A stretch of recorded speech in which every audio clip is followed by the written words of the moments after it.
মাই dear students, welcome back. আশা করছি তোমরা সবাই ভালো আছো, সুস্থ আছো এবং খুব মনোযোগ দিয়ে লেখাপড়া করছো। আজকে তোমাদেরকে কি শেখাতে চলেছি নিশ্চয় বুঝতে পারছো।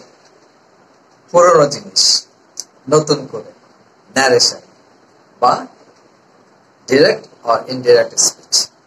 তো এই জিনিসটা করতে গেলে তোমাদের যে কি কি রুল শেখা লাগে বা কি কি জিনিস আগে থেকে শেখা থাকতে হয় নিশ্চয়ই জানো। এই বিষয়ে আমি আগে অনেকগুলো ভিডিও আপলোড করছি, অনেকবার জিনিসটা বুঝেছি। তো এখন আর সেটা বোঝাচ্ছি না, এখন সরাসরি লেসনে চলে যাচ্ছি। অর্থাৎ এক্সারসাইজ, একটা এক্সারসাইজের মাধ্যমে বুঝিয়ে দিচ্ছি যে এক্সারসাইজ তোমাকে যদি 100% কারেক্ট করতে হয় তাহলে আবারও কোন কোন দিকে তোমাকে খুব ভালোভাবে নজর দিতে হবে। এক্সারসাইজটা খুবই ছোট, কিন্তু আমি বুঝাতে গেলে হয়তো একটু সময় বেশি লাগবে। সেই জন্য তোমাকে পুরো ভিডিওটা মনোযোগ দিয়ে দেখতে হবে। যদি এখানের মধ্যে নতুন কিছু এসে যায় তাহলে সেটা তোমার জন্য ভালোই হবে।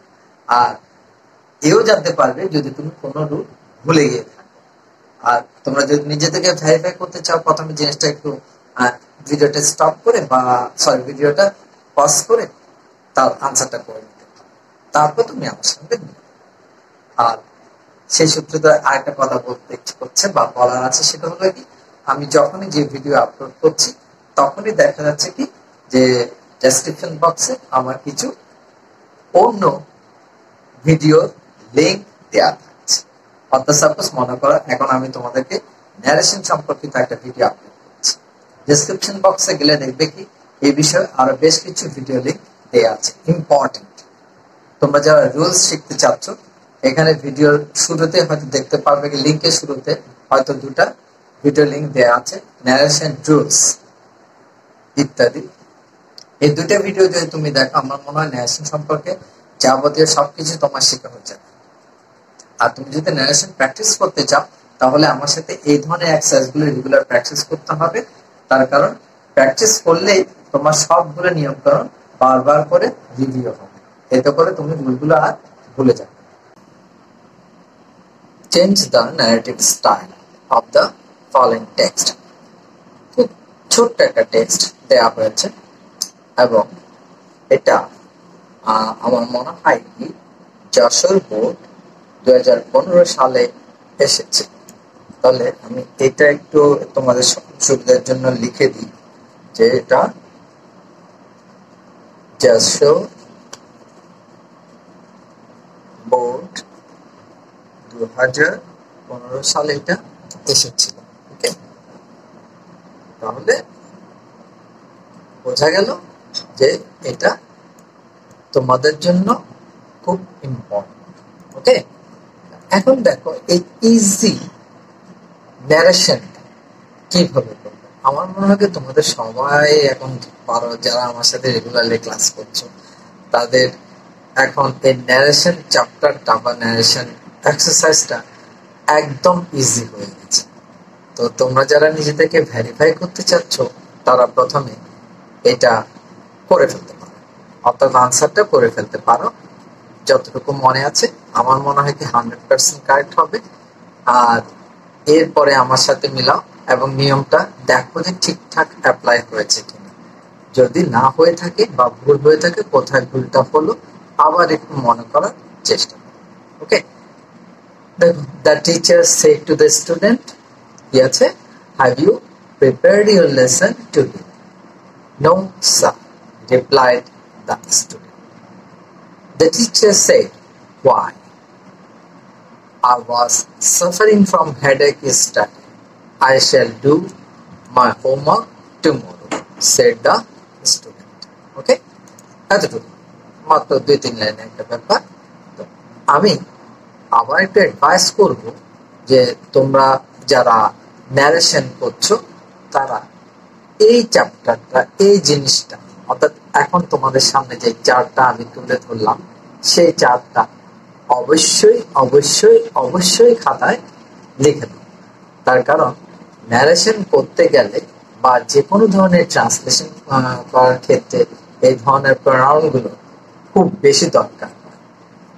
আমি তোমাদের সুবিধার জন্য প্রত্যেকটা জিনিসের বাংলা লিখে রেখেছি। দেখো, এখানে পার্সন লিখেছি, পার্সনটা কোন দিকে থাকছে, পার্সনটা থাকছে নিচের দিকে, first person, second person, third পার্সনে বিভিন্ন প্রোনাউনের রূপ কিরকম। তারপর রেখেছি নাম্বার, সিঙ্গুলার নাম্বার অর্থাৎ first person singular number, plural number, second person singular number, second person plural number, third person singular number, third person plural.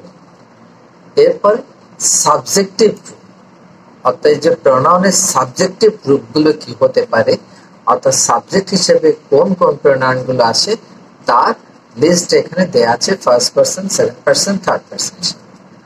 এবং বাংলাটাও লিখে দিচ্ছি, আই, আমি, উই, আমরা, ইউ, তুমি, ইউ, তোমরা, হি, সে পুরুষ, সি, সে স্ত্রী, ইট, দে, তা। আর অবজেক্টিভ ফর্ম হিসেবে যেটা আসে সেগুলো কি কি, আইটা চলে যায় মিতে, আমাকে, আস, আমাদিগকে, ইউ, তোমাকে, ইউ, তোমাদিগকে, হিম, তাকে বা পুরুষ অর্থাৎ পুরুষের ক্ষেত্রে, হা, তাকে স্ত্রীর ক্ষেত্রে হয়, ইট, একে, দেম, তাদের। এরপর দেখো অ্যাডজেক্টিভ ফর্মটা কি হয়, এটা পসেসিভ অ্যাডজেক্টিভ বলছি, তো এটা হচ্ছে কিন্তু প্রোনোমিনাল অ্যাডজেক্টিভ। আর পসেসিভ প্রোনাউন হচ্ছে এটা।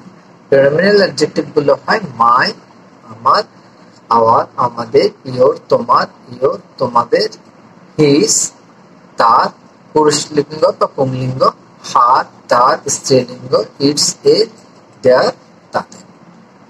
প্রোনাউনের রূপটা যেটা পসেসিভ প্রোনাউন বলছি তার রূপটা হয় কিরকম, যে মাই, আমার, তারপরে আওয়ার, আমাদের, ইয়োর্স, তোমার, ইয়োর্স, তোমাদের, হিজ, তার বা তার পুংলিঙ্গ, হার, তার স্ত্রীলিঙ্গ, ইটস, তার, দেয়ার, তাদের।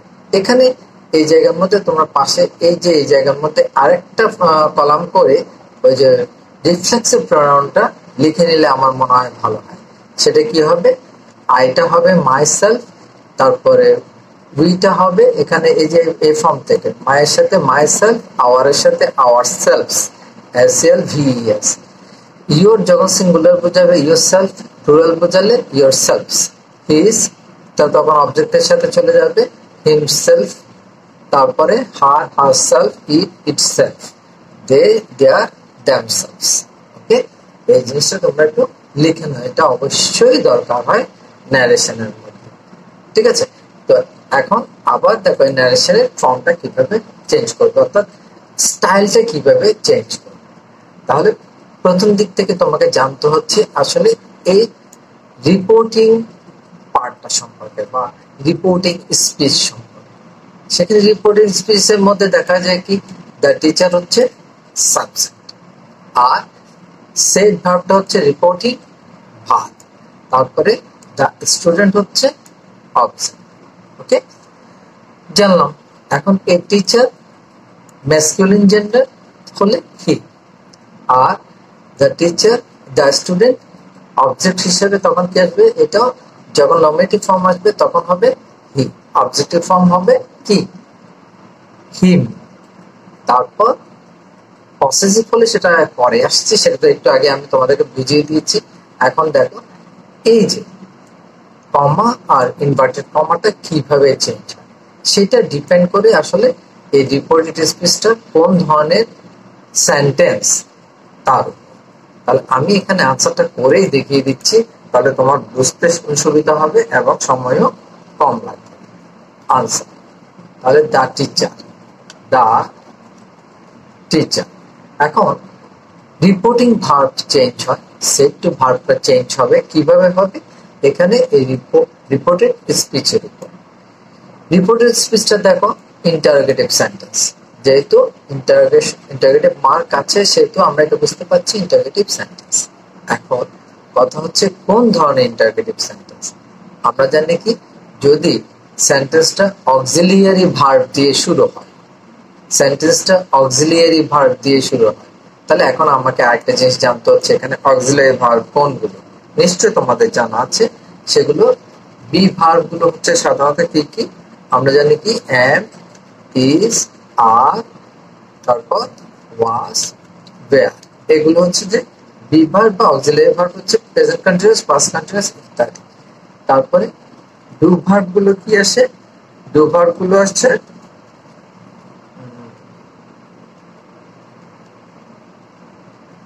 Do, does, did.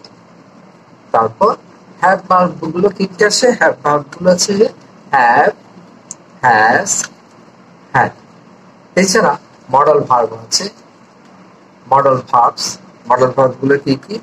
Shall, will, should, would, can, could, may, might, etcetera. ঠিক আছে? অর্থাৎ এখান থেকে যে কোনো ভার্ব দিয়ে যদি সেন্টেন্সটা শুরু হয় তাহলে তোমাকে বুঝে নিতে হবে সেটা ইয়েস নো ইন্টারোগেটিভ প্রশ্ন। ঠিক আছে? Interrogative question. আর ইয়েস নো যদি হয় তাহলে সেক্ষেত্রে কি হবে?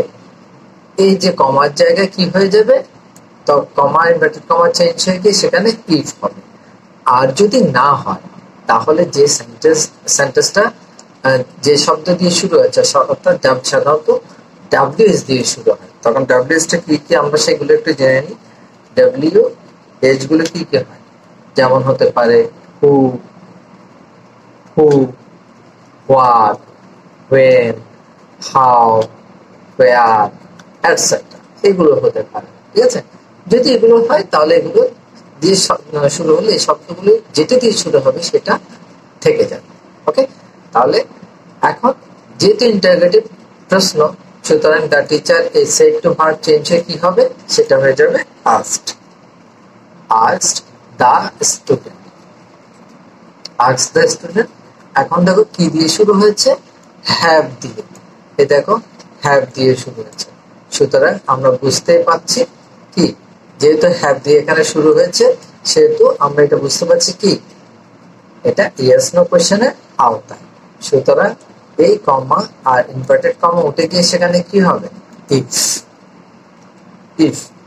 এখন you second person. Second person change হয় কিসের উপর?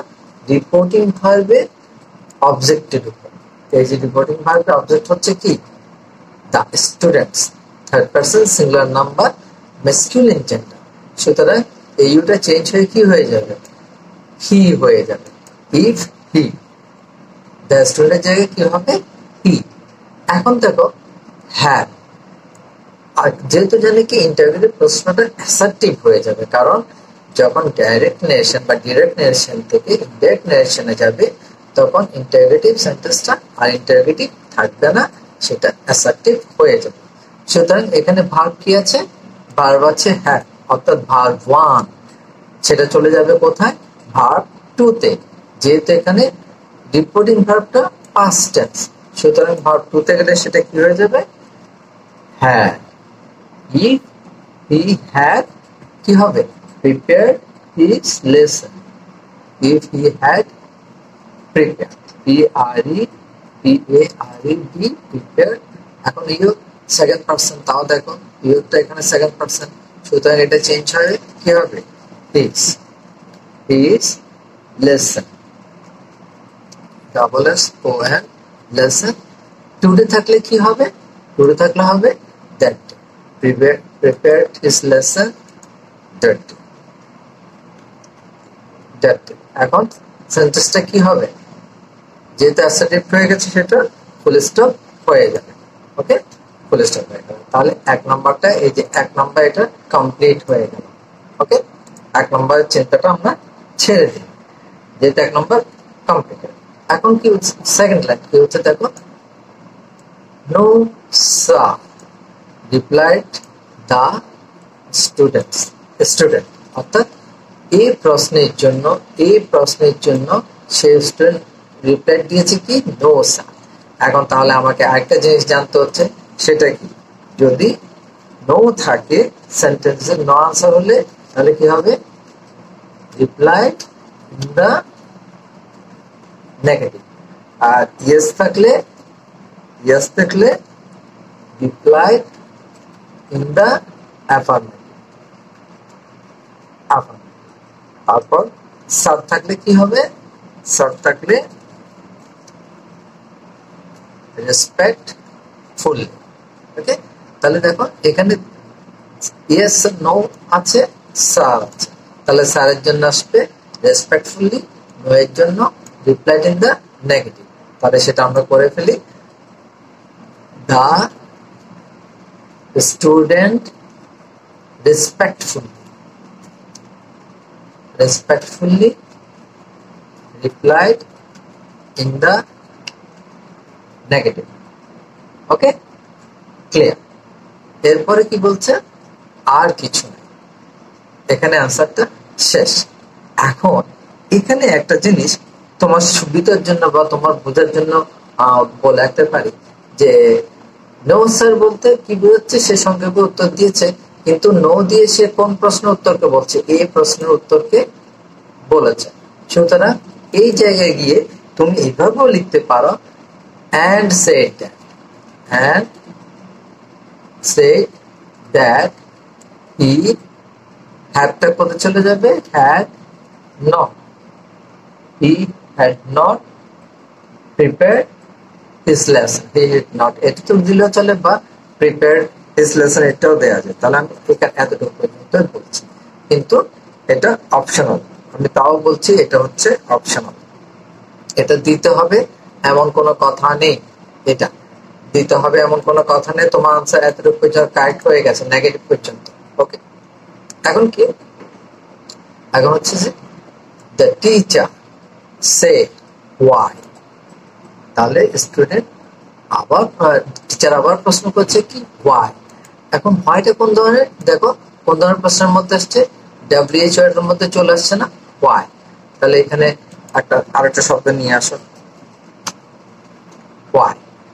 তাহলে ওয়াই দিয়ে যখন প্রশ্ন করছে, এখন কি হবে, তাহলে লিখতে হবে এখানে আনসারটা কিরকম হবে, দ্য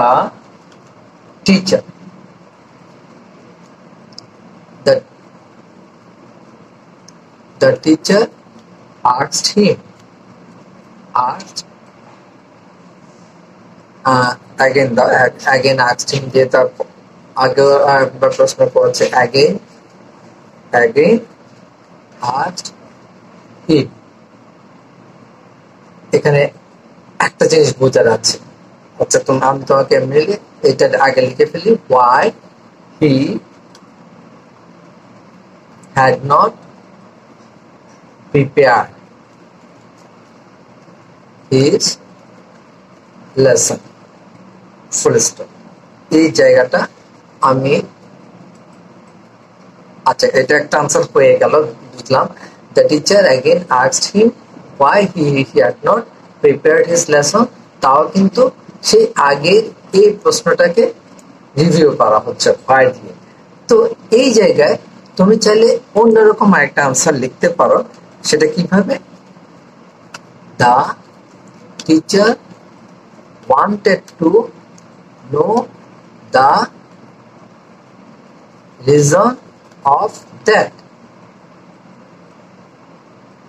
মানে শিক্ষক তার সেটার কারণ জানতে চাইলেন। শিক্ষক কি জানতে চাইলেন, কেন সে তার লেসন প্রিপেয়ার করে নাই সেটা জানতে চাইলেন, কারণটা জানতে চাইলেন। অর্থাৎ ওয়াই দিয়ে কি করছে, জানতে চেয়েছে। অর্থাৎ তুমি চাইলে এই উত্তরটা দিতে পারো, the teacher again asked him why he had not prepared his lesson, এটাও দিতে পারো, অথবা এটাও দিতে পারো, the teacher wanted to know the reason of that। ওকে, ঠিক আছে। এখন দেখো, I was suffering from headache yesterday, আনসারটা দিচ্ছে। why যখন বলেছে তার পরবর্তীতে কি দিচ্ছে, আনসার দিচ্ছে। তাহলে that student replied, the student replied that, যেটা অ্যাসার্টিভ সেন্টেন্স, এটা অ্যাসার্টিভ সেন্টেন্স বোঝা যাচ্ছে, সেহেতু replied that। এরপরে কি, I ফার্স্ট পারসন চেঞ্জ হয় কিসের উপর, রিপোর্টিং ভার্বের সাবজেক্টের উপর। তাহলে সেই স্টুডেন্ট, এখানে রিপোর্টিং ভার্বটা কি সেই, আর সাবজেক্ট হচ্ছে দ্য স্টুডেন্ট, তার মানে হি। সাবজেক্টিভ ফর্ম কি, হি এর, দ্য স্টুডেন্টের সাবজেক্টিভ ফর্ম হবে হি। দ্যাট হি, ভার্ব আছে কোথায়, ভার্ব আছে টু তে, এম ইজ এর পাস্ট ফর্ম কি ওয়াজ, ওয়্যার। তাহলে এটা এখন কোথায় চলে যাবে? ভার্ব টু থাকলে সেটা কোথায় চলে যাবে? হ্যাড হয়ে ভার্বে ফার্স্ট পার্টিসিপল ফর্ম হবে। তাহলে এটা কি হবে? He had been, he had been, he had been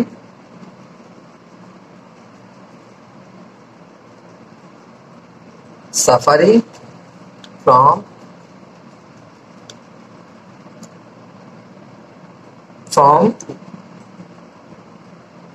headache the previous day. Yesterday থাকলে সেটা কি হয়ে যাবে? previous day. ওকে, তাহলে এখানে আরো একটা জিনিস আমরা জানলাম কি, yesterday থাকলে সেটা কি হয়ে যাবে? previous day হয়ে যাবে। তাহলে এটা একটু এখানে লিখে রাখি, yesterday থাকলে সেটা হয়ে যাবে the previous day, the previous day। এটা হয়ে যাবে। কি কি চেঞ্জেস গুলো আসছে দেখো, কোথায় কোথায় তোমাকে লক্ষ্য রাখতে হচ্ছে। ওকে, এরপর বলছে কি, I shall do my homework tomorrow। তাহলে সে প্রথমবার একটা স্টেটমেন্ট দিয়েছে, দ্বিতীয়বার সে আরেকটা স্টেটমেন্ট দিচ্ছে, আরেকটা অ্যাসার্টিভ সেন্টেন্স। তাহলে এখানে আবার কি দিতে পারো? হি অ্যাডেড দ্যাট। হি, এখানে হি এর মধ্যে তুমি চাইলে স্টুডেন্টের প্রথম অক্ষরটা লিখে দিতে পারো, হি অ্যাডেড দ্যাট। আবারও ফার্স্ট পারসন চেঞ্জ হবে সাবজেক্টের উপর। সাবজেক্ট হচ্ছে যে দ্য স্টুডেন্ট, সুতরাং তার সাবজেক্টিভ ফর্ম হবে কি? He. He added that he shall আছে, শ্যালটা কি হয়ে যাবে? হিটা তখন উড হয়ে যাবে। এর সাথে শুড না হয়ে যাবে, শুড না হয়ে কি হবে? Would. He would do his. His বলতে কাকে বোঝানো হচ্ছে? স্টুডেন্টকে। Do his work the next day. Finished. Okay, শেষ। তাহলে দেখো যে ছোট্ট একটা জিনিস কিন্তু বোঝার আছে অনেক কিছু। তুমি যখন বুঝতে চাইবে, যখন তুমি শিখবে, ভাষা প্র্যাকটিস করবে, তখন তোমাকে অনেক দিকে খেয়াল রাখতে হবে। অর্থাৎ কোন কোন দিকে খেয়াল রাখতে হবে, প্রত্যেকটা জিনিস আমি এখানে শর্টকাট বুঝিয়ে দেওয়ার চেষ্টা করেছি। আমার মনে হয় তোমরা জিনিসটা ক্লিয়ারলি বুঝে গেছো। যদি বুঝতে না পারো, তাহলে আমি প্রথমে সাজেস্ট করবো ভিডিওটা আবার প্রথম দিক থেকে একবার দেখে নাও। তখন এটাও মনে হয় যে তুমি পুরোপুরি বুঝে যাবে। আর তারপর যদি তোমার বুঝতে কোথাও সমস্যা হয়, তাহলে আমাকে কমেন্ট করে জানাও, আমি তার জন্য প্রয়োজনীয় ব্যবস্থা নেব। So thank you very much for watching the video.